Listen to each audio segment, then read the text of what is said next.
All right, hello and welcome. This is our first Pulaski panel, and I'm really excited about this one because we're going to be doing some interesting topics on this, and we have some great guests, some people from Pulaski, some people from elsewhere in New America, and we are going to be covering, I think, some topics that are really relevant to both the work we're trying to do at Pulaski and to the work that is done in general. I think that's really pressing right now on democracy by a lot of different groups, questioning issues around the quality of information, how bad information affects our democratic process, trust, extremism, all of these things. So I'm very excited to introduce our panelists. Dr. Michael Simeone is the co-lead of the Information Competition Lab at Arizona State University. He is also a fellow with the Frontlines program at New America. Dr. Hanah Stiverson is a newly minted PhD out of the University of Michigan. She is also a fellow here with Pulaski and an extremism researcher at Human Rights First. And Dr. Dominik Stecuła is an assistant professor of political science at Colorado State University, as well as being a Pulaski fellow. I'm very, very thrilled to have all of them here. And I'm excited to get into this. They all have backgrounds that are very relevant to this topic.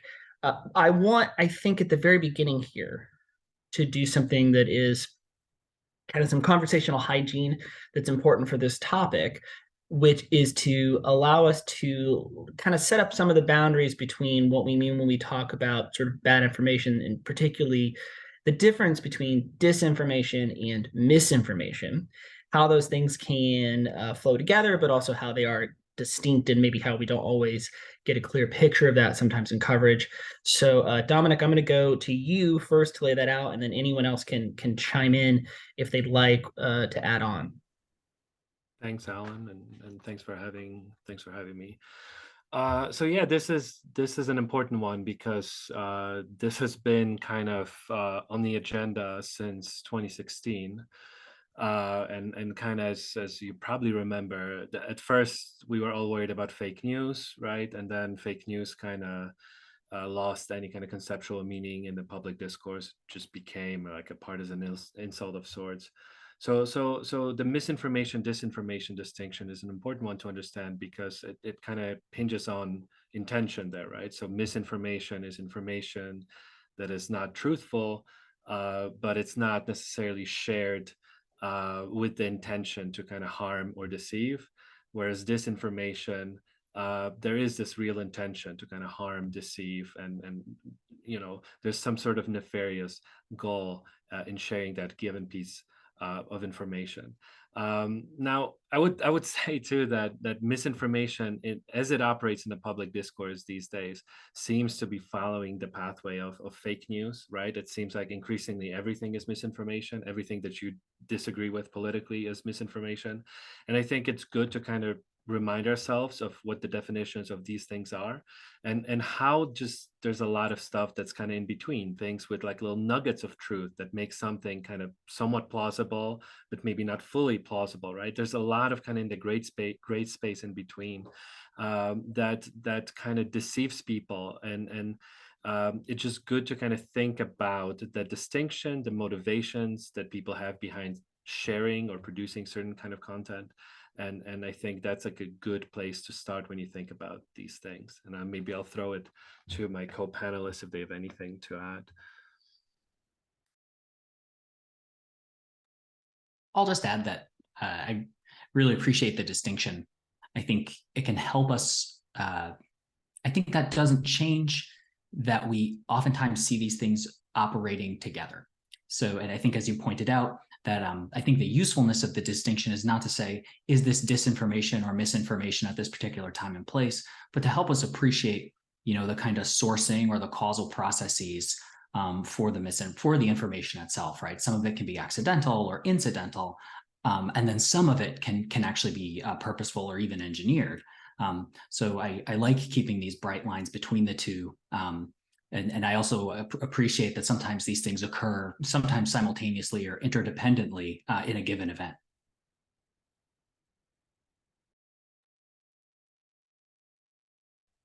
Hanah, did you want to hop in? I mean, I agree with everything that was said. I absolutely see the value in making the distinction between those two things clear, because I do think intent matters when we're talking about the propagation of false facts, of conspiracy theories even.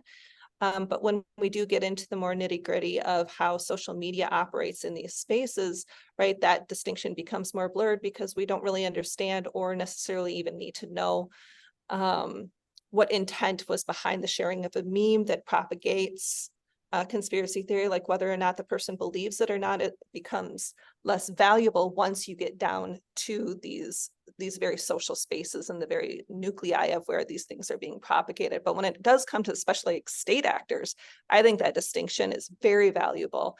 And that's when I really want to push back when people say, well, this is only misinformation, when in fact it's more likely disinformation, simply because the goal is to confuse and the goal is to radicalize. So I really appreciate this conversation because I totally agree. I think then the idea I had in mind, there were a couple of concrete examples I wanted to put to you here at the beginning to let us explore some of the basic principles that you're all going to be talking about.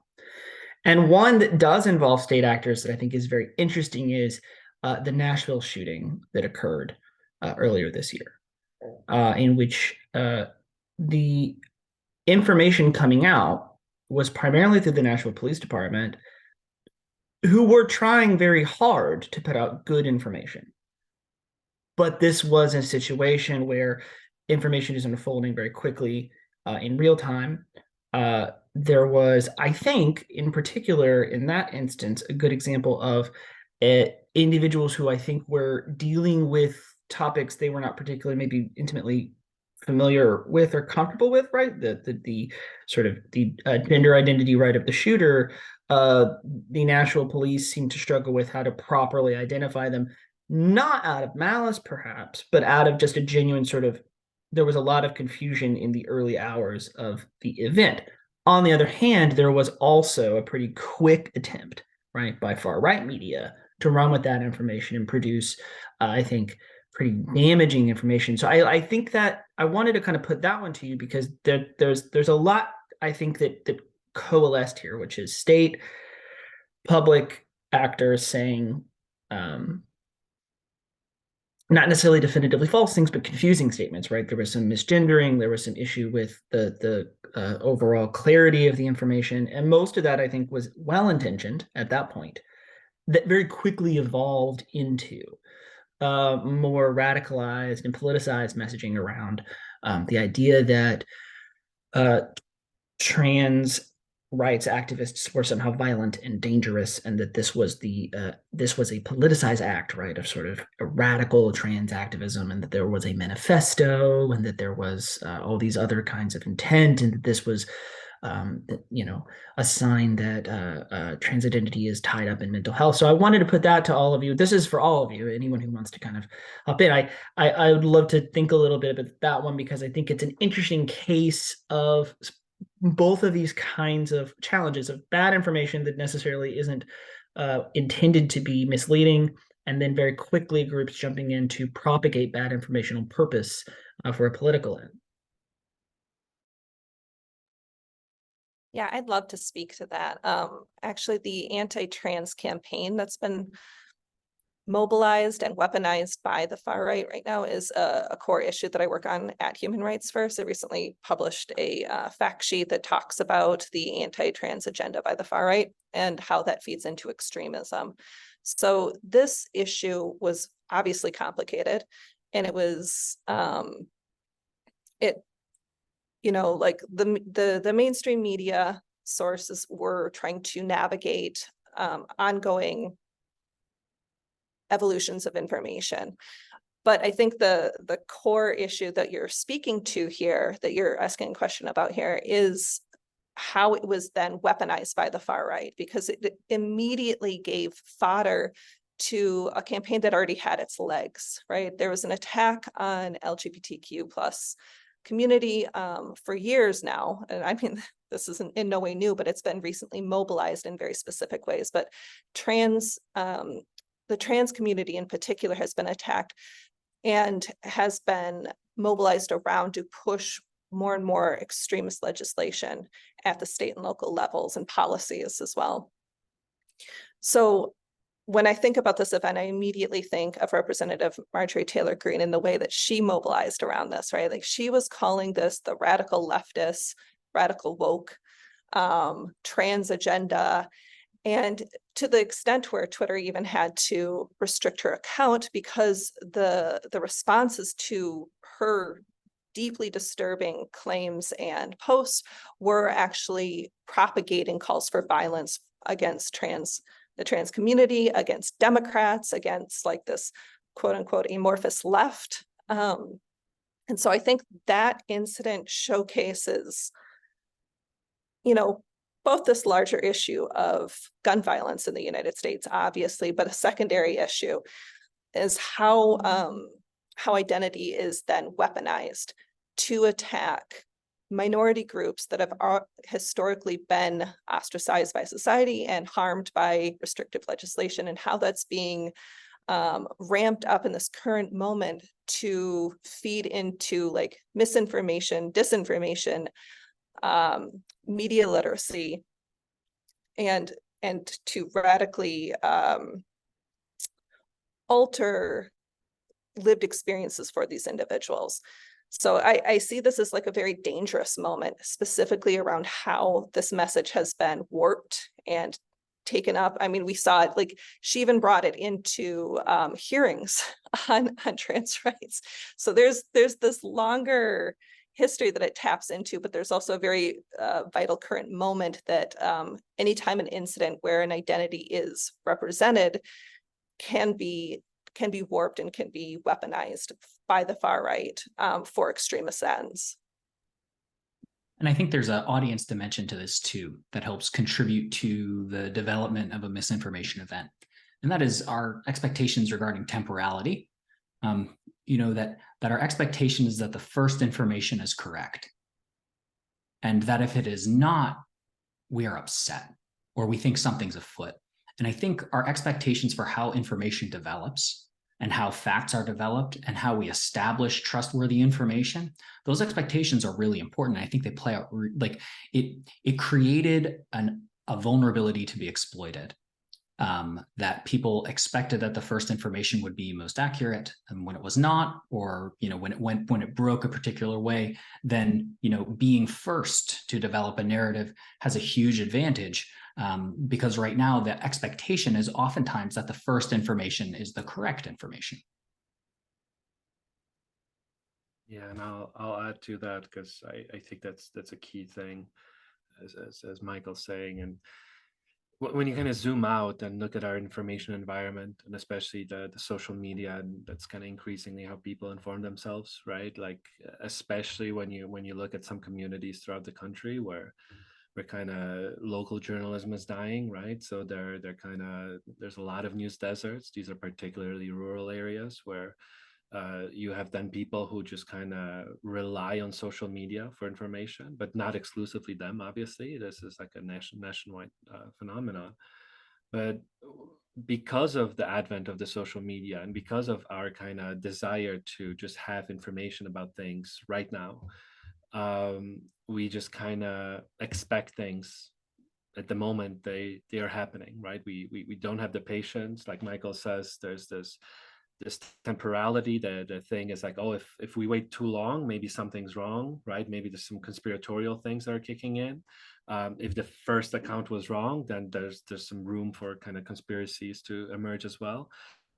So we want things now, and that incentivizes actors that provide us with information, right? That incentivizes journalists in a bad direction, right? Like we see a lot of that. It's not just some random accounts that do this, although those are there as well, right? That's kind of how you build engagement, right? Like all the incentives in the social media space are in the wrong direction, right? They're not towards accuracy. They're moving us away from accuracy. They're towards now, right? They're towards outrage, they're towards conflict, they're building engagement for their specific purposes and their specific reasons, right? Sometimes to monetize certain things, other times for political reasons, whatever. But accuracy is being put at least second or third, right? It's not the first consideration. We want information now. And I think these incentives are important to understand as kind of events unfold, to kind of prime ourselves as we process information, that like we have to be patient. Sometimes even reliable sources of information, if they speak about something too soon, they just might not know full information. Sometimes we just have to wait for things to unfold. So I think it's important to think about these incentives as we are kind of news consumers in these situations. And as Hanah said, also the incentives of elites and policymakers, right? Like, there's a reason why Marjorie Taylor Greene was doing the thing she was doing, right? Like, as Michael says, the first account matters, right? And as we know from lots of work in this space on kind of correcting misinformation, it's very hard to correct misinformation, right? It's hard to unring the bell, right? So when you have your narrative out there first, and when you repeat it over and over again, it's hard to fight against that, right? It's hard to kind of undo that, right? Even if you have the facts necessary to establish it, Marjorie Taylor Greene is not going to correct herself, right? She's just going to dig in and repeat the same stuff she's been doing, right? So I think it's just important to think about the incentives that different actors in the kind of information space have. People who report things, policymakers, right? They're all kind of being pushed in the wrong direction, right? They're not being pushed towards accuracy. They're being pushed towards outrage. They're being pushed towards being first. They're being pushed towards kind of building narratives and building engagement with their kind of constituencies. And I think truth, accuracy takes the back seat. And I think that's the unfortunate kind of situation that we find ourselves in with our information environment right now. And when things like that happen, that's a big problem, right? Because most people don't think of these things. They don't think of these incentives. They don't think why we are seeing the things that we're seeing. They're just seeing them and reacting to them. I think these are all excellent answers, and I think at this point, everything all three of you said makes me naturally come to wanting to talk at least a little bit about COVID, because this is particularly these questions of temporality and incentives. That was a natural point where there was no way the early information could possibly have been perfectly accurate. At the same time, public institutions had a duty to put out what they could, knowing full well that there might have to be corrections, and also simply that the scientific process necessitates that we're going to revise over time, right? The problem with that is that you get both active agents of disinformation who are simply waiting for the first opportunity, right, to sort of pounce on those revisions, and also more benign actors, right, who simply start to trust less as revisions come out, right, as changes are made to the information environment over and over and over again. Some people go, well, should I trust this at all? And then they become vulnerable to, right, the people who I think are motivated from the beginning, right? We're from the outset motivated to say these organizations can't be trusted. And I find this to be a really interesting space because I kind of want to probe all of you on this, because it was really, as someone who at the time was not not particularly deeply versed in the kind of world of I think anti-vax thinking. What was particularly interesting to me was the way that when we think about the people who were trying to spread bad information, some of them were far-right actors, but then you also had a kind of the wellness movement in general, which has its own incentives, which are not as political as some of the other actors involved. And I'm very interested in how we think about environments where very different kinds of groups that may at other times be at cross purposes come together at moments where their informational objectives do align, particularly when some of those groups are not as political and others are very much so. In some ways, you might have just described populism. And I think populism is an important motif in some of the responses that we're talking about now. I think wellness, or the wellness movement, or some people, I think coining it conspirituality, right, is this interesting convergence of kind of new age health cures and also more kind of right-wing conspiratorial thinking. In each of these spheres, though, what we have is an animosity towards established institutions and established expertise. And there is even, traditionally we might think of populism as an animosity towards political elites. It's, there's been some great work on connecting that to kind of scientific or medical elites as well. And that the kind of populist dimensions of a lot of the resistance to COVID. I think one great manifestation of that is the Plandemic documentary that came out in 2020 that featured a number of different theories in a kind of scattershot about what would actually help COVID and what the motivations for current World Health Organization officials or United States officials, what their ulterior motives might be for population control. A lot of these beats started to really pick up steam when that film came out. It was a kind of important moment in the early pandemic. This was, if we can all remember, the flatten the curve moment. When everyone was saying flatten the curve, right, it feels like ancient history now. We don't even think about that anymore. But Plandemic kind of came out about that time and kind of encouraged people to think about their own experiences and their own kind of intuition and having a more intimate relationship with nature as having the most profound impact on outcomes for COVID, right?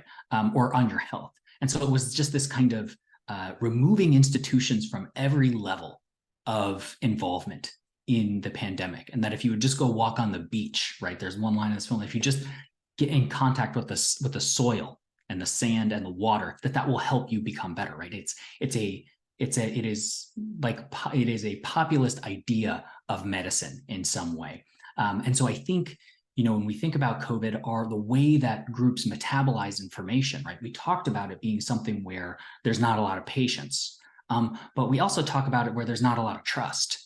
And I think, kind of what we saw in the pandemic is that there wasn't a lot of trust in some of these institutions to begin with. And that got activated once the pandemic started picking up. I have a friend, I won't credit him here, mainly so that if other friends listen to this, they won't get angry with him, who joked to me. We went to college together, joked to me in 2016 about something he jokingly called like the plexus to Trump pipeline, of like friends that we knew who had become involved in the plexus stuff like a year or two before, suddenly posting lots of MAGA things on their Facebook profiles. So that immediately made me think of that. Yeah, I think Michael's hitting on a really important element that these wellness spaces that I think 10 years ago would traditionally view as being more towards the left than on the right, do have this tendency towards distrust in government agencies, like an inclination towards even anti-government sentiment that when a populist movement arises can easily latch into. So I do think that's a really important element. But I also actually think that there's something to be said about questioning this whole left-right spectrum when we look at wellness spaces. I think the notion of like yoga moms and green juices, like it's a very California aesthetic. It's a very liberal aesthetic or leftist aesthetic, depending on how far back you go. Oops. But there's always existed an anti-establishment wellness space on the far right. One of the earlier iterations of research that I was interested in that I didn't follow through as much on was on Young Living Oils. It's one of the two prominent companies that sell essential oils as a replacement for medical care. And they created this entire ecosystem of mostly stay-at-home mothers. And it's a multi-level marketing scheme, right? Like it's a pyramid scheme when you come down to it. It's about financial gain. But the women that were engaged in it, or the people that were engaged in it, were almost radicalized towards anti-elitism and anti-government trust due to the messaging around that. And then the way they were able to find nodes of community in online spaces that propagated these values. And I think that existed to a greater degree than we realized on the right prior to COVID. And COVID, when it hit with this perfect storm of a rising populist movement, of an inclination towards anti-government sentiment, post-Obama administration within like white nationalism, white supremacy that had been propagated in that, and then these online spaces that were wellness sites that already were feeding into this deep distrust around vaccines and around medical care. And I saw that in communities that I've spent time in, that I've grown up around. I saw it in rural communities that already had this natural inclination towards that distrust. I mean, when I grew up and I had kids, I had so many people around me telling me not to get them vaccinated. And that was just like this general sentiment that wasn't politicized, but it was localized. And I do think that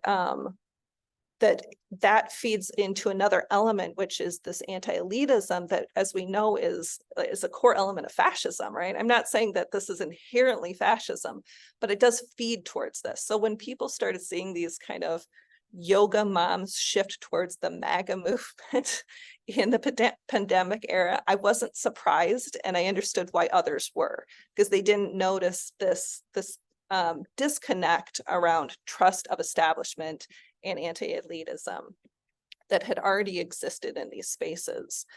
And so I think that's another element that it was just hovering under the surface slightly, and really came to a head in that moment. Yeah, and I love this because I've spent a lot of time looking at all these things. So I love everything that Michael and Hanah just said. When I was doing my postdoc, we were studying vaccines, and that was 2018, 2019. So the biggest concern we've had at the time was, if you remember pre-COVID, there were measles outbreaks in communities throughout the country, right? And just to kind of hit the point that both Michael and Hanah hit in their responses, there was no there wasn't a partisan dimension to this, right? When we looked at the best data on this, right? Like some of the most unvaccinated counties in the country were, for example, Marin County, which is the highest household income county in America, the highest kind of home price county in America, right outside of San Francisco. They had the highest degree of children in schools without MMR vaccines, for example, right? So it was a highly liberal area, right? College educated, wealthy, mostly white, mostly liberal. And so, all the studies didn't show particularly political dimension to this, but obviously COVID changed that, right? COVID changed that because COVID kind of politicized COVID in such a fast, right? Like in some ways, it was bound to happen in the sense that that was our first pandemic, right?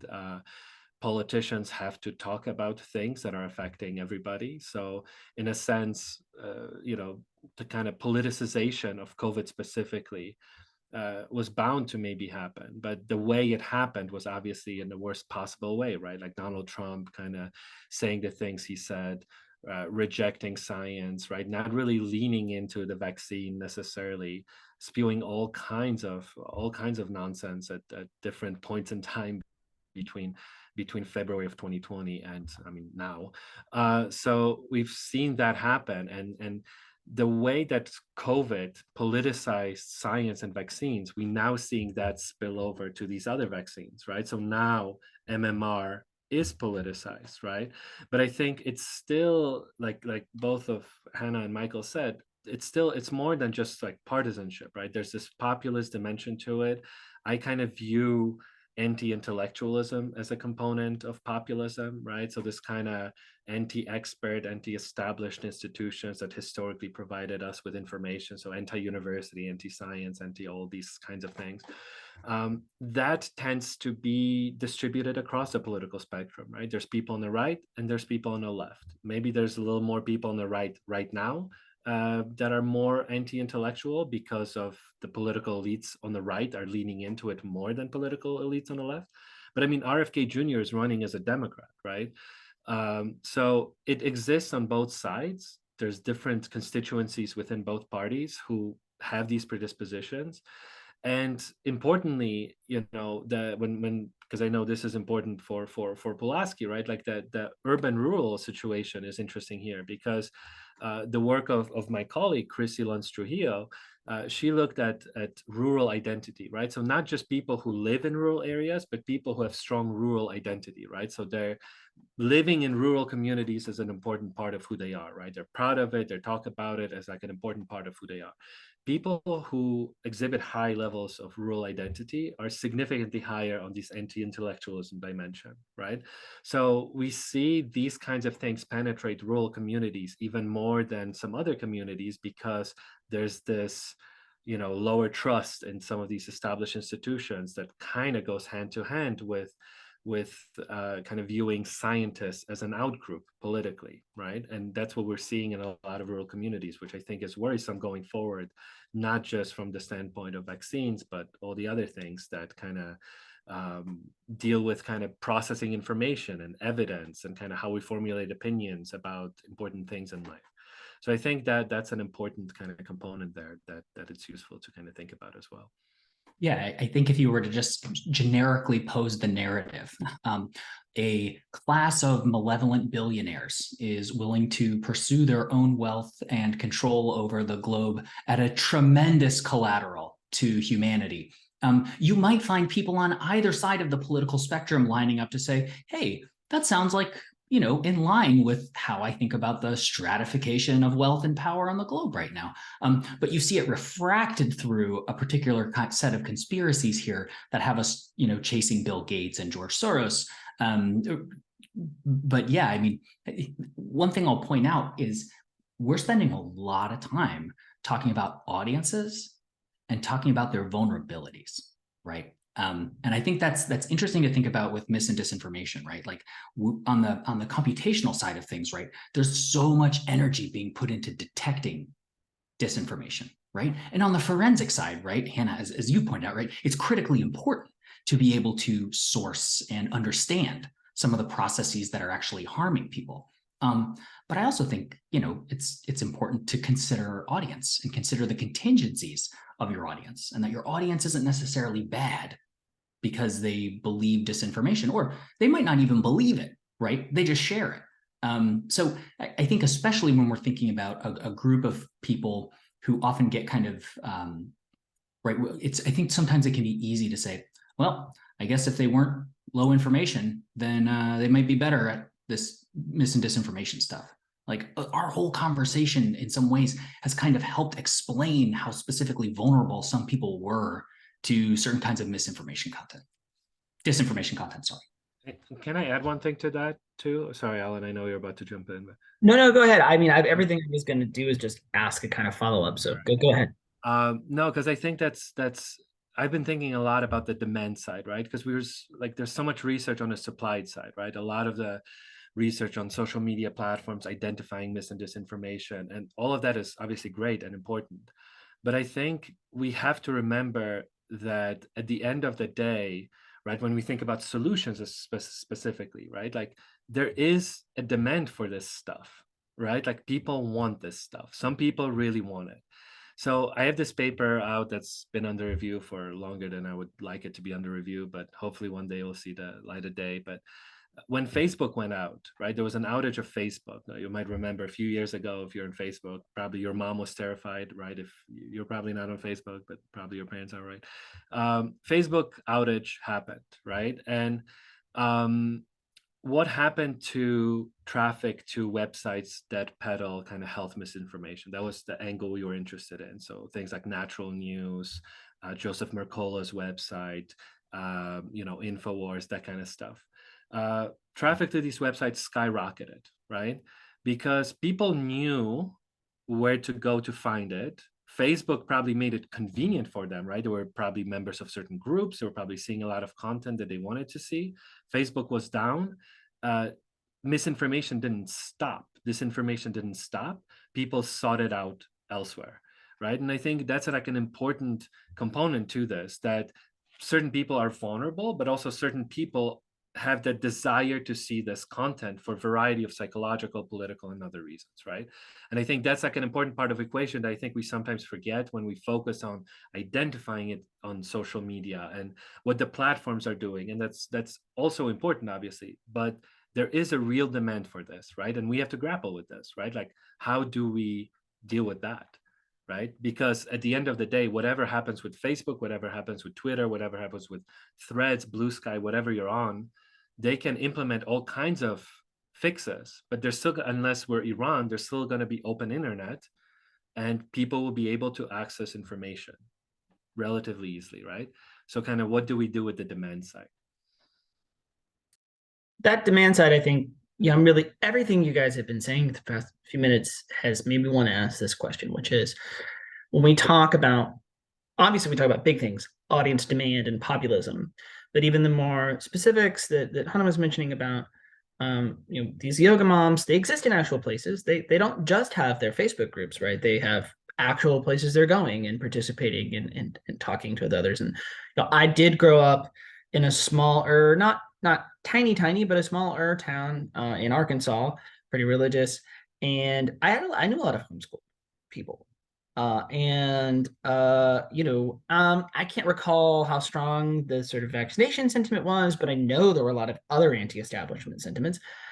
And again, they gathered, right? They didn't just, these sentiments exist online, and that audience demand exists online, and these things are there. But they are also, like you said, they are reflected, and they are actually also reinforced offline as well. So I think what it's interesting to me is to think about, how do we think about how this information travels into these communities and out of them, and how we go into them, whether that's via the internet or whether it's in person, if we're actually thinking about dealing with it, right? Because these places do exist, these communities do actually exist, right? These people are gathering, and not just online, but online and also in other places and other kind of third spaces that provide the kind of reinforcement that we're discussing, and provide the kind of, satisfy the demand we're describing, right? Because that demand is real, and those communities are real.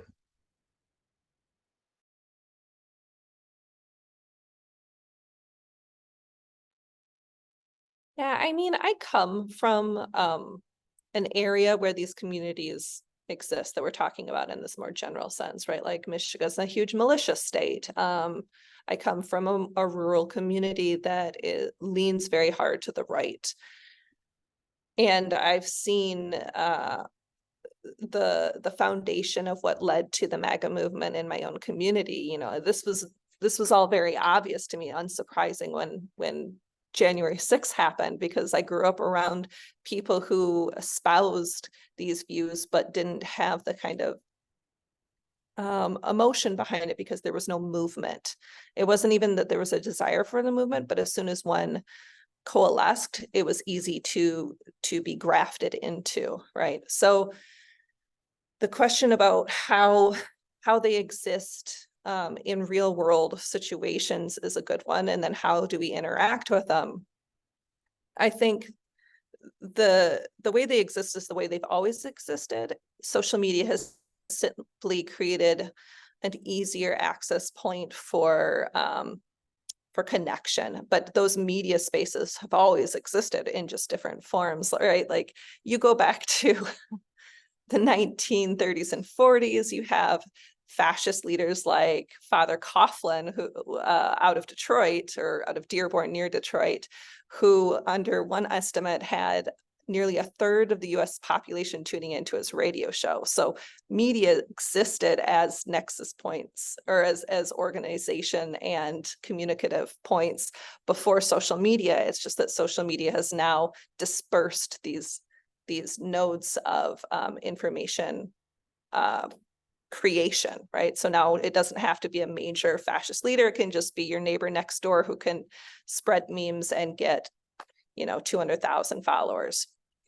I think that's the distinction. But real world, they've always existed. Their politics both were similar and have been, I think, had significant growth, right? Like the men I grew up around were always espoused like anti-establishment views. They espoused misogynistic views, racist views. These were things that existed before, but they've most certainly been radicalized to a greater degree. So I do think, like, yes, it existed before. Yes, it's different now. Both of those things happen at the same time. But when it comes to interacting with these spaces, that I think is very complicated, and it has to be addressed on a issue based, like a specific issue based framing. Like, you can't go in and just like, how do we de-radicalize? That doesn't work. Derad doesn't work.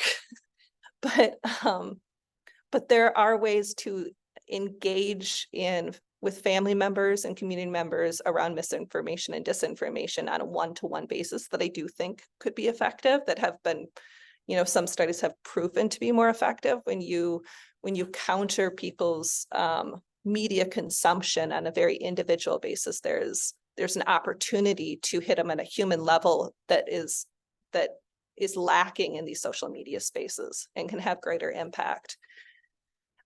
But personally, my inclination is always to cut the head off the snake. So I'm always interested in not hitting the community at the individual level, but hitting the propagators of the disinformation and the propagators of the extremist rhetoric at the heart. And I don't know that that's the best answer. It's just the one that I see being most impactful at our current moment. And I would love to hear other people's thoughts on this. I'll build on that a little, in that I think people socialize around this kind of information. And I think a lot of times, especially with like approaches like fact checking, that assumes that people believe the information because the value they seek, back to this demand, right? They're not demanding necessarily truthful information. That is not, there are many different ways that information can be valuable. And truth value is only one of the ways that information can be valuable, right? Not to like bring everyone back to the dark moment of alternative facts, right? But that is the force behind the idea of alternative facts, is that people value information if it makes their opponent angry. They value it if it somehow delegitimizes somebody, right? And in some ways, information gets processed almost like it's a mythos rather than a series of causal events, right? Like the number of people who currently believe that there were no classified documents at all at Mar-a-Lago, right, is pretty significant, right? Even though the defendant has confessed that those documents were at Mar-a-Lago. And so, there's this idea that we have these permanent positions or these permanent relationships between the people who are out to get the hero and the hero. And it doesn't matter which iteration of the myth we're telling today. The particulars aren't really important, but the kind of general arrangement and orientation of the actors is the most important part. And so any information that can help us keep telling that story, because it validates our perspective, because it helps us gather political power, because it helps us socialize, all of the above, right? Factitiousness is not the only way to value and gather information. Yeah, I'll go back to something Hanah said, which when I used to work in Hamtramck, which is a little city inside of the city of Detroit, for this small nonprofit, it was, I think, 2008, 2009. There used to be this group that would gather across the street from me, right in front of the post office. They would set up like a little table. It was the Lyndon LaRouche supporters, right? So if you're really into conspiracies and reptilians and all that stuff, Lyndon LaRouche is your guy. and you know, they would pass out literature, they would have things for sale, right? Some books maybe, and other things, right? Merch, raise some money, but they were physically there, right? And that was at the time when social media existed, but it didn't exist on the scale that it does now.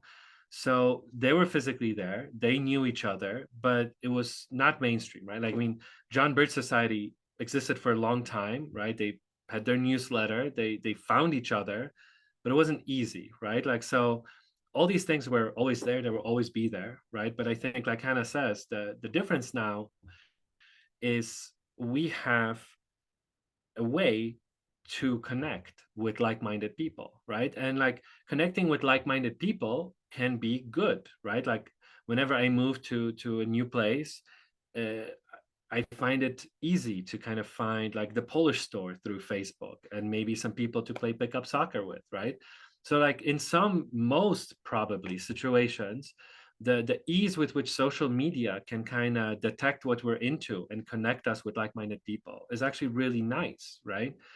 But of course, the downside of that, the other side of this coin, is that it's also it like works like this for like neo-Nazis and crazy conspiracists and other people like that.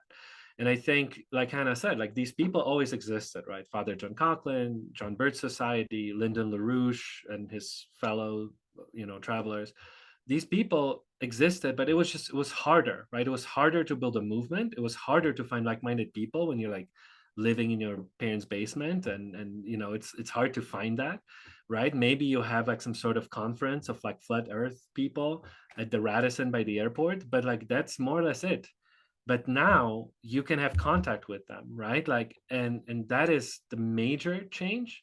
And I think that contributes to this idea that we feel like a lot of this is growing, right? Because we now have a front seat through our social media to other people's opinions, including a lot of idiots, right? So it seems like people are dumber and more conspiratorial, and it seems like there's like a lot of this stuff happening because we just kind of we have a glimpse into everybody's minds at all times right now, whereas back in the day that just wasn't the case, right? So I think that is the major kind of difference, where like the underlying fabric was always there and will probably always be there, but now it's just so much easier to connect and then to take it from online to offline. That's the troubling part. And I think the other really troubling part that to me is the most damning part of this is the elites amplifying and mainstreaming it, right? So like Donald Trump saying there were good people on both sides in Charlottesville, right? Like elites essentially, like Ron DeSantis hiring like flat out like neo-Nazis to kind of make videos for him, right? Like we have elites, especially on the right, mainstreaming this and making this okay, right? It's like they're making it okay to espouse certain views that would be disqualifying 10-15 years ago, right? So I think like it's this confluence of social media making these communities easier to find for fellow travelers and elites making it just more okay publicly, that I think is the most troubling part of it. Like the underlying kind of baseline was probably always there and it's always going to be there. But I think what makes the current time very troubling for people is the fact that certain political actors have made it their mission to kind of make certain things okay that shouldn't be okay. Yeah. So, well, Michael, I want to toss you guys all an answer that I think will allow you to run further with this.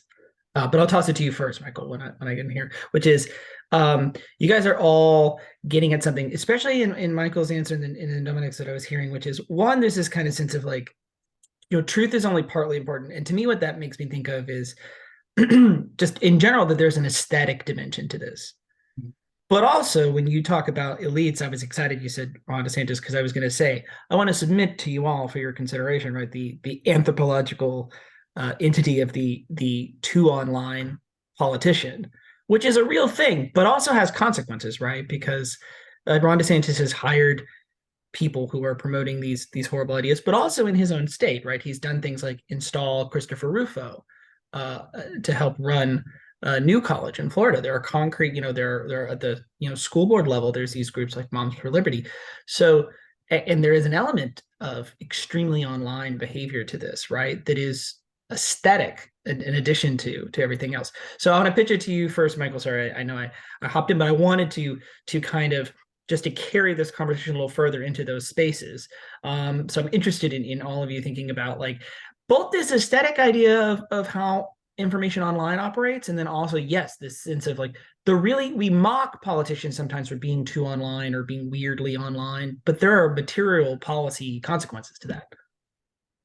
Yeah, and I think something that both Hanah and Dominik mentioned, you know, in both comments, there's such a social dimension to misinformation or disinformation.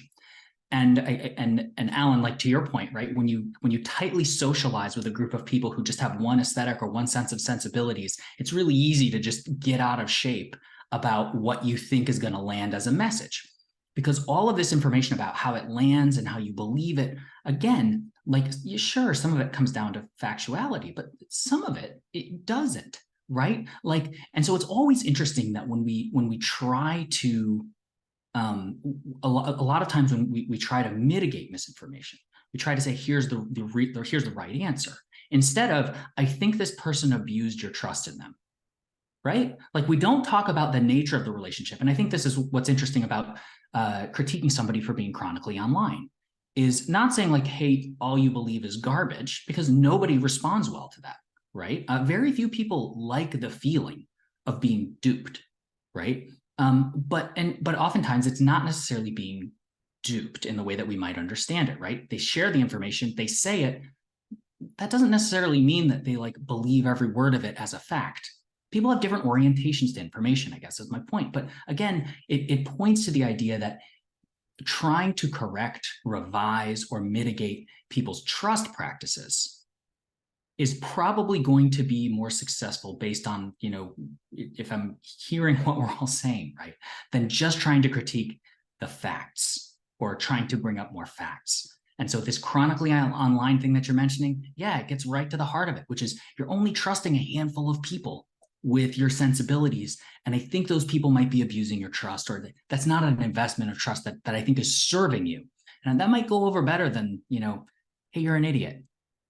Because these people aren't idiots, right? We're not just talking about like hordes and hordes of people who don't have capability, right? I think that's one of the reasons why a lot of fact-checking and misinformation mitigation goes so wrong, because it ends up retreading the same elitist ground that people are sensitive to in the first place.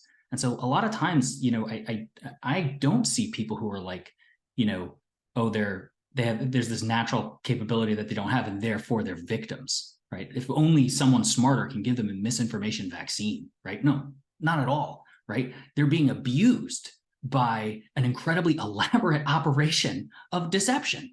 And, you know, who among us is immune to such an apparatus 100% when it's aimed at us? Okay. Can I jump just one thing?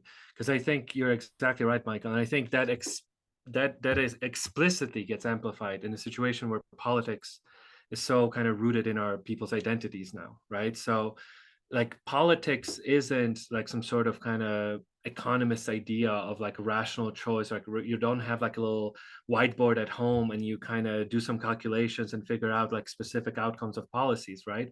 These are identitarian attachments. And when you deal with identities and when you deal with things that are important to who you are, how you respond to information that affects this and challenges it is very different than when it's not like that, right? Which is why it's very different to kind of change people's minds on politics or some of these science issues than it is to change people's minds on like what fridge to buy or something, because it's just like totally different motivations, right?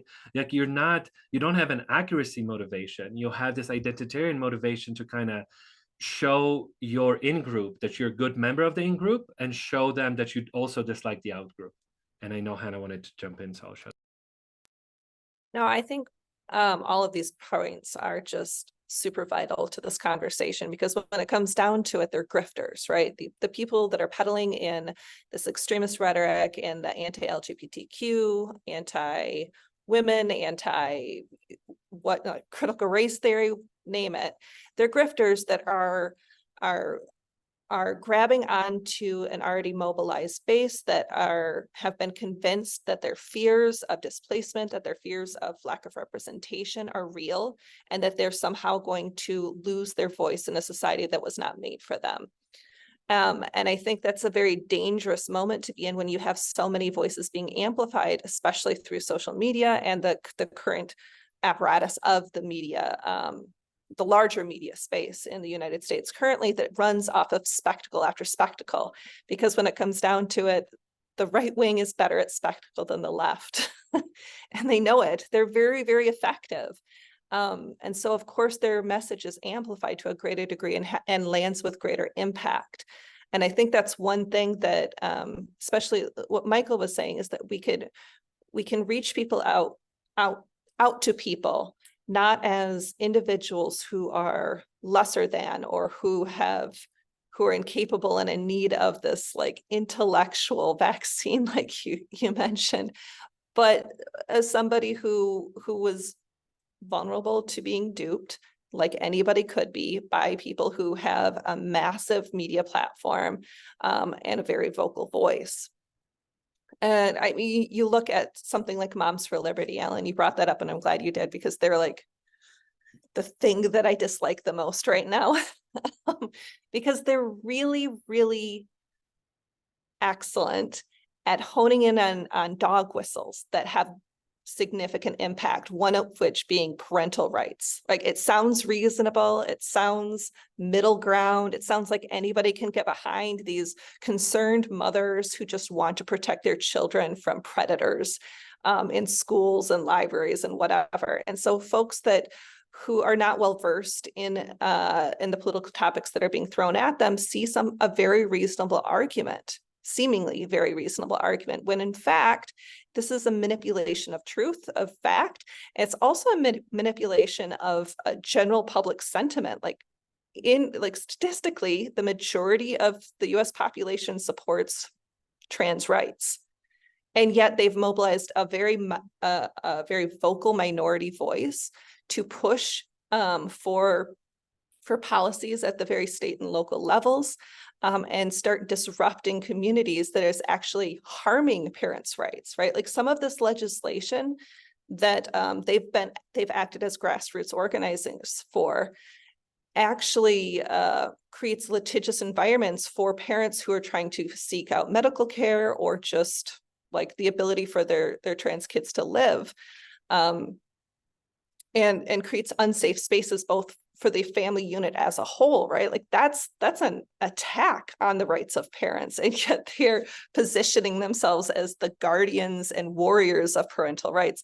So that's a message that I would love to see more people like targeting, like going to parents in these communities saying, like, I understand this is how they're framing it. Here's what this actually means, and here's how it could really hurt you, your community members, your relatives, and your children. I think that's a much more effective tool than just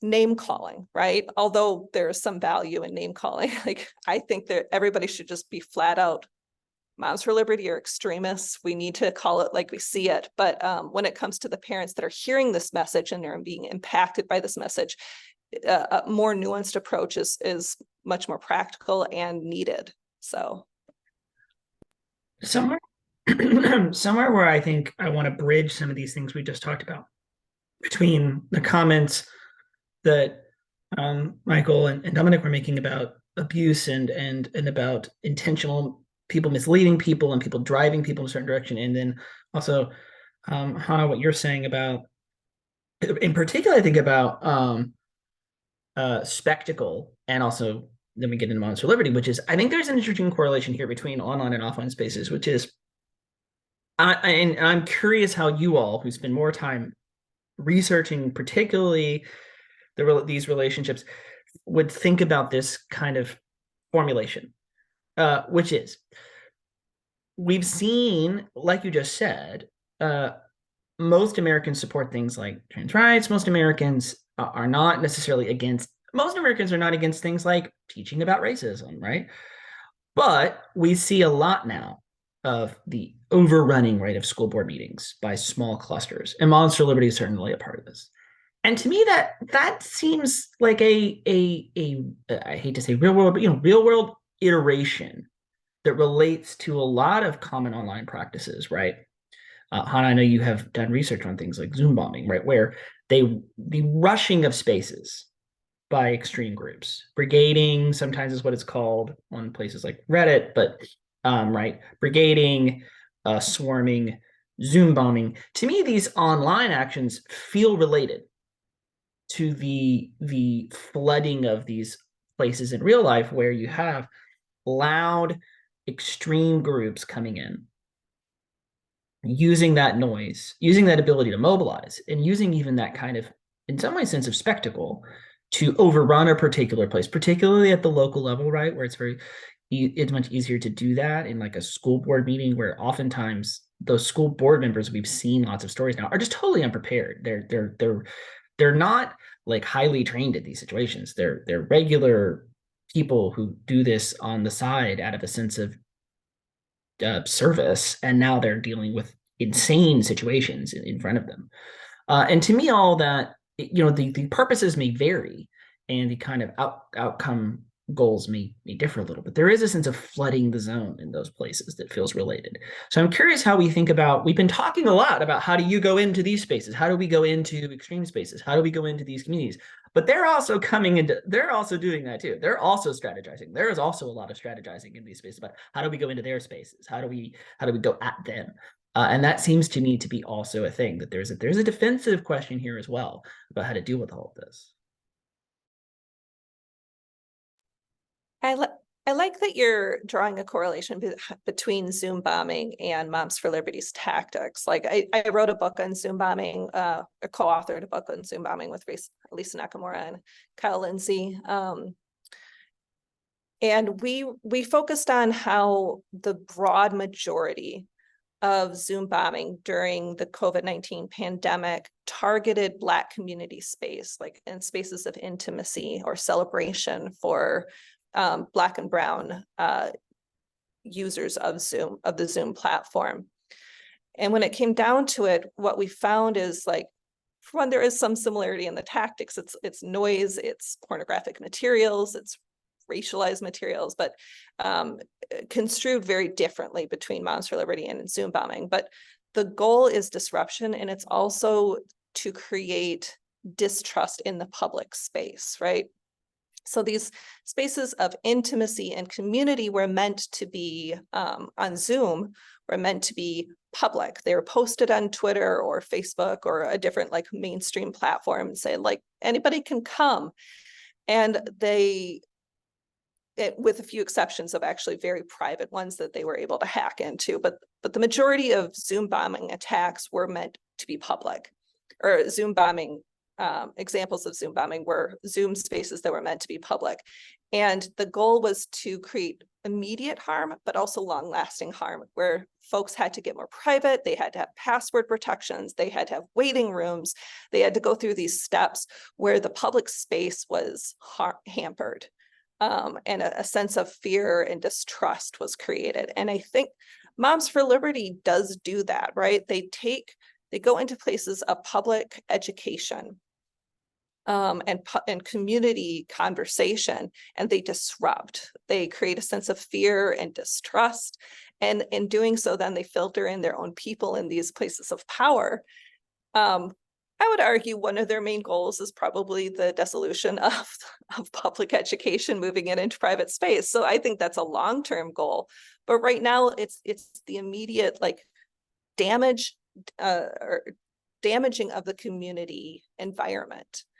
And they're using tactics that are effective in both online and offline spaces, although they focus very offline. So I think it's a great comparison to draw, although the organizing strategies behind it do look slightly different.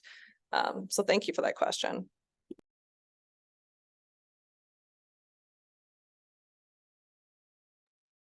Yeah, I'm interested also, Michael and Dominik, in how you might think about, these mitigation strategies and these attempts to address the spread of this stuff, right? Because I think that we have had a lot of good conversation about what's the right way to deal with someone who's being misled? What's the right way to deal with someone who's uh or even what's the wrong way, right? Don't call them an idiot. And then also, how we monitor these spaces and how they're cultivated. But right, like I mean, this touches on other issues as well. Like in the VAC spaces, there are people who are trying very hard, right? I think to penetrate uh, groups that are actually cultivating good information, right? It's not just that they're sort of existing isolated in their silo and there's bad information there. And if you get stuck in there, it can be bad. But you kind of have to go in, right? To get it. There's a lot of proselytizing and propagation and wanting to spread it. So I'm very, very interested in like I said, this kind of, you know, yeah, it's really important for us to talk to the people who are being misled. Also, really important to think critically, right, about how we engage with these groups that are, they only occasionally explode into something like January 6th, but they are regularly doing right outreach and attempting to spread and get into spaces. Yeah, and sometimes they might even spend $40 billion to purchase an entire social media platform and convert it into a disinformation organ, right? I think when I want to come back to Hanah's point about grift, because I just think it is so important here. Because for some people, misinformation is beneficial because it gives them explanatory value, because they have a demand for it in other kinds of ways. For the people who are purveying it, if they are not state actors, oftentimes, yes, the grift is the most important part.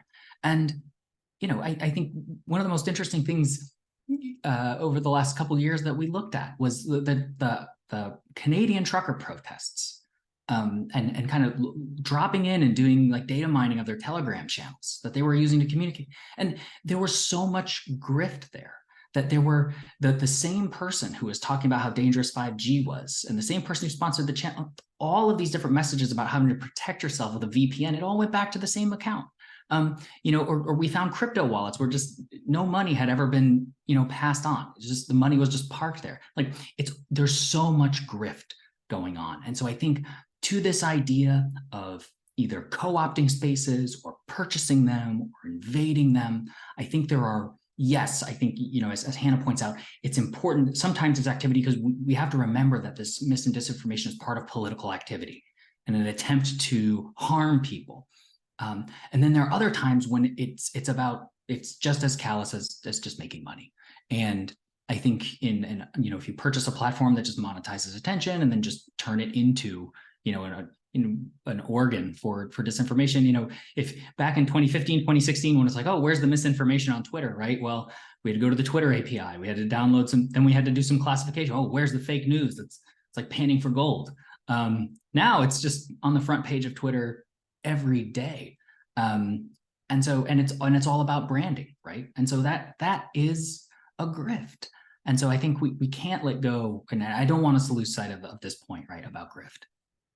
Yeah, and also I think that addresses some of the kind of reasoning behind kind of how we can maybe make people better dealing with this stuff, which is to try to make people aware of the incentives, right? And then maybe, you are being monetized, your attention is being monetized, right? The pillow man wants to sell you slippers and pillows and other things, right? Like there is the Freedom Phone, which is like a cheap Chinese knockoff of an iPhone with a basic Android on it, with like a freedom sticker on it, and marked up 350%, right? Like they're alerting people to kind of understanding incentives that these actors face and like what they're doing to kind of exploit your trust and your attention, I think is an important part of it. And I think another part is like Michael said, right? Like nobody responds well to being called an idiot.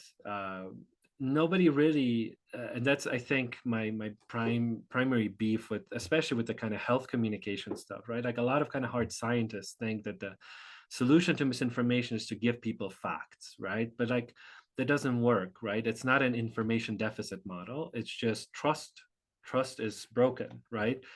If Fauci does it for you, he might not be an effective communicator for some others, right? So communicators are trusted members of a particular in-group, right? Like those people tend to have a lot more leeway, tend to be a lot more persuasive. Now, on some things, they don't really exist, right? Like there's, the anti-Trump movement on the right is fairly small, right? Like the people who kind of push back, who are members of an in-group, are hard to come by sometimes. But I think these are the most persuasive, right? People who tend to belong to a certain specific group, who have a lot of common, whether it's beliefs or other things, practices, religious practices, etc. Right? Like a lot of work on climate change, for example, shows how important like evangelical pastors are and other people who kind of say, this is real, this is affecting our lives, we need to do something about it, right? So I think that's an important part. And one other thing that I wanted to add, kind of going back to the kind of online thing and Moms for Liberty stuff, is that I think this is also like a manifestation of the deterioration of our kind of information environment, right? So I already mentioned news deserts, etc. And the process that's been going on for the past like 2 or 3 decades, which is nationalization of American politics, right? So the reason why the reason why Moms for Liberty and all these groups go for these local avenues and go for school boards and library boards, etc., is because the culture wars from national politics have been imported into local politics, right? It used to be the case that local politics were kind of apartisan, right? Like a lot of cities, towns, counties are ran by people who don't even belong to a Democratic or Republican party, right? They're just some sort of, Ann Arbor for Progress or whatever, some group with some generically positive name that does things, right? But now we're importing the polarization and culture wars of national politics into these local spaces. And I think that's a manifestation of it. And that just shows you that kind of, increasingly more and more Americans don't know who like the governor of their state is. They cannot name their senators. The politics that most impacts their day-to-day, they have no idea who their representatives are because they're fully invested into following Marjorie Taylor Greene and other things, right? Like look at the Georgia runoff in 2020, right? Like where did donations come for the people running? Like I think 90+% on both Democratic and Republican side came from outside of the state, right? These are like all politics are national now, and I think this is like a weird subset of this, which I think also plays a role in kind of how these things tend to play out these days. Can I add just one thing to that? Because I think that's hitting at a very important element, that the nationalization of local and state politics. And I think part of the propagation of that has been the branding of politics. We can see that going both ways. We can see it in the way that Republicans brand themselves with really specific, like actual company brands, or like these different elements of identity, and make a very significant claim that this is what it means to be a Republican, or this is what it means to be a Democrat, or this is what it means to be a MAGA, part of the MAGA community. But we're also seeing that in the way the brands are taking sides, right? Like, especially in Trump's era, Nike claiming that, or running the Colin Kaepernick ad campaign, or Starbucks claiming that it was going to hire 10,000 refugees after Trump's refugee brand. And then that's when right-wing grifters are able to graft onto this mobilization and create an alternative brand for their communities, like 9line Apparel did for Nike, or Black Rifle Coffee Company did for Starbucks. And they're not always effective, but they exist to fill the space in very politicized personal branding and national branding that then shifts any kind of consideration for local politics away into the national space. And this is continuing, right? Like we had the fight over Bud Light or Target or Chick-fil-A, surprisingly enough. But what concerns me is now that things that are brands or companies that are historically been seen as existing on the right, like Chick-fil-A or like I'm forgetting the other one, are now being attacked by a significant shift to the far right. So Chick-fil-A having simply by hiring somebody to fill an officer position for diversity, equity, and inclusion and making a statement on their website was canceled by the far right.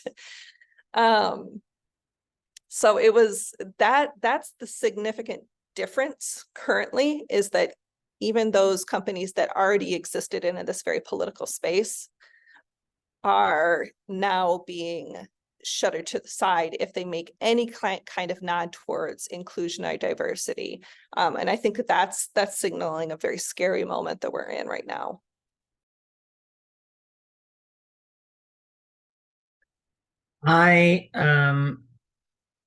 So I think that's probably a good final kind of hard question. I have a chatter question for all of you, but the diversity and inclusion stuff gets at a final kind of thing, which I think is really interesting, where we get at these cross sections of real communities or the internet and these things, which is the internet is inescapably diverse, right? Communities can like you can't really avoid in some ways how many different kinds of people and ideas and communities and voices are on there, both in terms of like, yes, maybe people's backgrounds, but right, there's so many sub communities of interests and hobbies and ideas floating around in that place. And yet at the same time, they're often very siloed. So I think one of the interesting questions to me is how do we think about,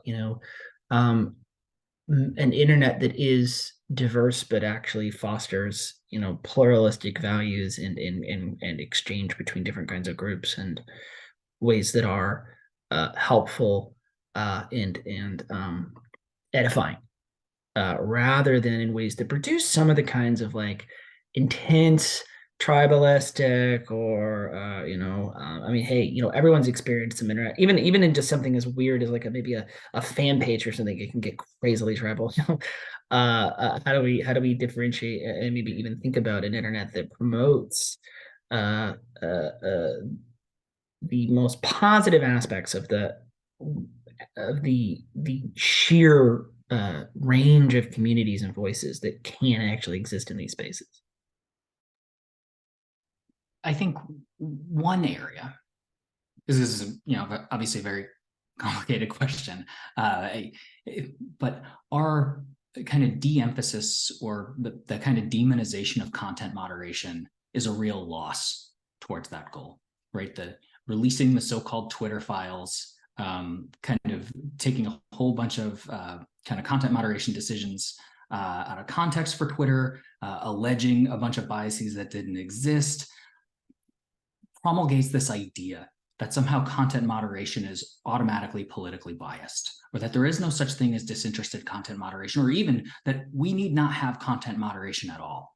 And that the only thing that we need is to just, only promote stuff that's important, and people can say whatever they want, they just might not get promoted. And that is a really dangerous way to think about content moderation. Content moderation is one of these things that's going to be required, in my opinion, if we want the kind of internet that you're talking about. If we're going to continue to have social spaces on the internet and we don't have content moderation, right? Parler is an example of a platform that sucked a bunch of people in with the promise of little to no content moderation. And that was packaged as some sort of enlightenment, aesthetic for discourse, but it turned out to be a vehicle for insurrection. And I think there's a lesson there about what happens when we don't have content moderation standards and when we politicize content moderation, and we keep using the term censorship on platforms that are privately owned. And so just the idea that you are part of a community when you're on a platform, all of these are perspective changes. There's not a lot of labor put into content moderation when we just get rid of the content moderation team, and especially, Tarleton Gillespie had a really good piece about this pretty recently, about how the cyclical way that we treat content moderation, which is when there's an election coming up, let's bulk up on content moderators because it's election season. But the content moderation problem is a durable one. It is not an episodic one. And it's only our narrative that makes us think that this content is episodic, right? Like insights from this entire conversation indicate that this stuff is boiling year round. And so to expect that, content moderation is just something we do on holidays, or is something that we can do away with and people will solve their own problems, I don't agree with that. I think putting a lot of thought and effort into content moderation practices, personnel, algorithms, ethics, education, I think that's one way to think about how we might get to, this nearly utopian space that you're talking about. Yeah, and I think it's just impossible to just not have content moderation, right? And I mean, all you need to do is maybe read Casey Newton's interviews with contractors who worked for Facebook, now Meta, right? And look at their testimonials and look at some of the data out there, right? Like the moment you eliminate any kind of content moderation, the platform becomes unusable for users, right? It's like, let alone any simplistic notions of free speech, etc. It just becomes unusable because it's overrun by porn, by violence, by spam, right?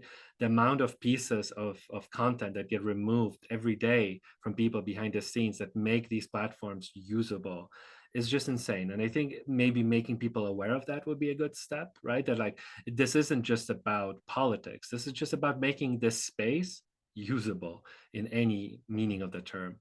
So I think, yeah, content moderation would play a role. And I think I would definitely say that, like, to some extent, this is already, like, disinformation environment offers more diverse viewpoints than, the more traditional environment of the late 20th century, right? Where the gatekeepers were historically, white men, privileged white men, right? Like in some ways, like what we have now, it's a mess, but the diversity of viewpoints, the kind of access to the megaphone has been democratized. I think now we have to figure out a way to maybe turn down the volume on some of the worst instincts. So maybe platform design and other choices that kind of slow us down, that make us less kind of instinctively react to certain pieces of content to promote divisive and polarizing content, right? Things like that could definitely help. And then maybe trying to, and again, this is above my pay grade, but trying to change the norms of online behavior, right? Like how we behave face to face versus how we behave online is very different, right?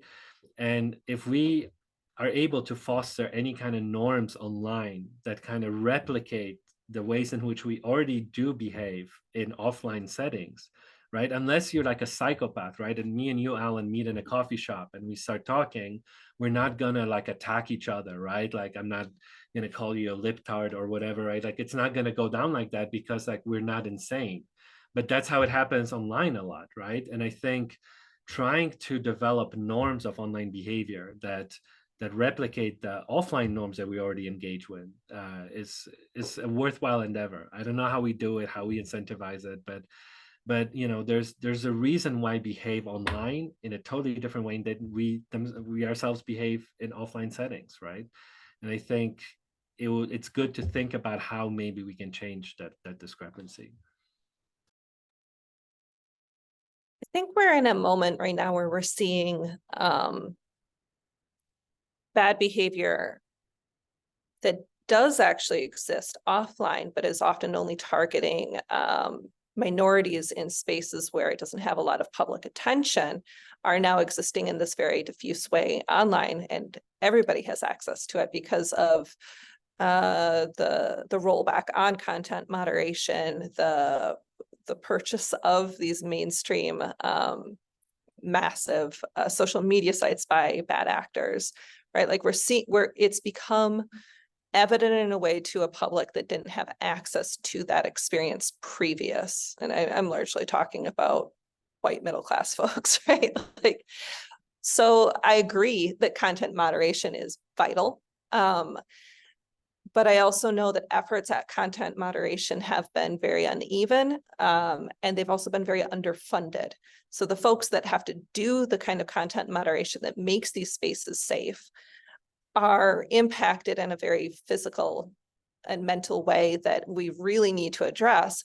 We also have to understand the human element to content moderation. Whether or not it's political, it is biased, right? You can't take the bias out of the human element. So we really need to think about ways to start funding, seriously funding, and exploring opportunities for the automation of content moderation that is designed at the very ground floor by diverse voices, and then creating the human element in a safe, equitable way that is not only reflective of certain demographics, so that when we get in these spaces that are always going to struggle with homophily, right? Like there's always going to be these nodes of connection that single out different identity markers and create those networks. But that we create a space that those aren't then encouraged by the users themselves for their own safety or for their own desires, right? So I'm all for cutting people off when they're bad actors. I have zero issue with that. I'm not worried about the whole freedom of speech argument, because that's a myth, right? Like we have rules of engagement, especially in private spaces like social media. And there's nothing illegal about kicking somebody out if they're being harmful or disruptive. And as we go forward, I think we just need to get past that argument and really look at like the type of environment we want to cultivate, so that minority voices and just everyone who's there to actually interact in a good faith basis has the experience that they were promised by coming into these places of social community, conversation, and intimacy. I think that's a very good set of answers to end the formal conversation on. I do have a chatter before we go, which is I'm curious from each of you. I'd love to know what a formative website or online space was for you when you first started using the internet.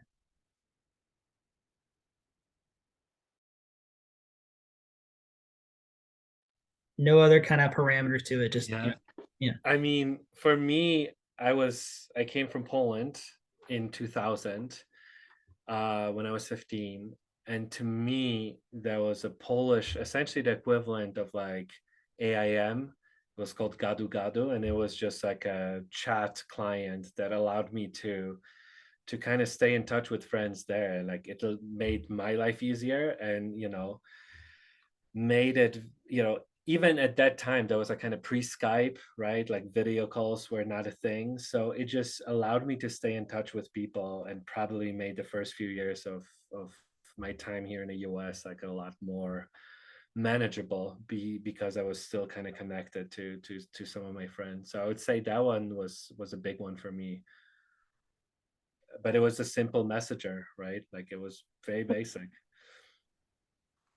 I grew up in a pretty rural area. We didn't have internet for much longer than folks in cities did. I remember being in high school and afterwards going to the library so that I could get on fandom sites that I was really into. I was huge into Sailor Moon back in the day.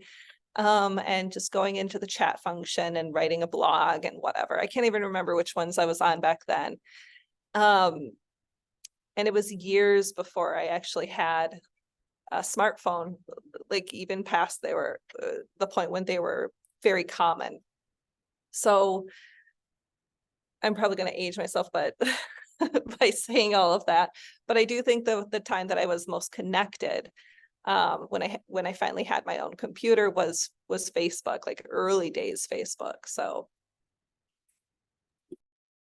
yeah, I would say because also rural area here, the combination of libraries being a place for this, and then also just that AOL CD, which you would put in your computer in like, I don't know, 1998.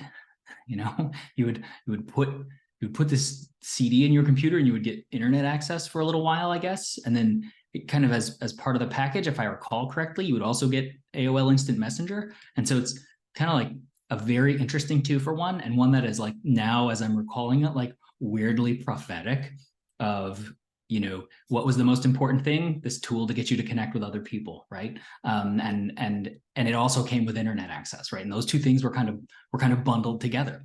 But yeah, for me, it would be that AOL CD that you would get, I think, at the grocery store. You know, there was just like a stack of them at like Kroger or something. Anyway. Free 1,000 minutes too. That's how I got mine. I think I got mine at Kmart. Yeah. Yeah, I swear ours came in the mail and I don't know why. I believe And it, yeah. I just remember, like, God, I have a very visceral memory of the dial-up tone of our internet. Like, first time we had a computer in our house, it was that kind of very visceral audio element of the internet doesn't exist anymore. And it's interesting to still be able to be part of the generation that has the memory of then and is very connected now. Yeah, we're all like at the tail end of that, right? Like people a little bit younger than me are like, I don't know what you're talking about. I mean, yeah, you know, if I was on the internet, my parents couldn't be on the phone, which was always the big conflict, right? They would come in and be like, you got to get off. Like, whatever you're doing doesn't matter as much as like, I have to be on the phone. You're like, and then that was it, right? That was the end of whatever thing you were, you know. But Michael Simeone, Hanah Stiverson, Dominik Stecuła, I thought this was a great conversation. They're all wonderful scholars whose work you should check out. And, you know, Hanah and Dominik are with us at Pulaski, Michael at Arizona State and New America. And I really enjoyed this conversation. Thank you all so much for making time for it. Thank you. Thank you. Yeah, thank you.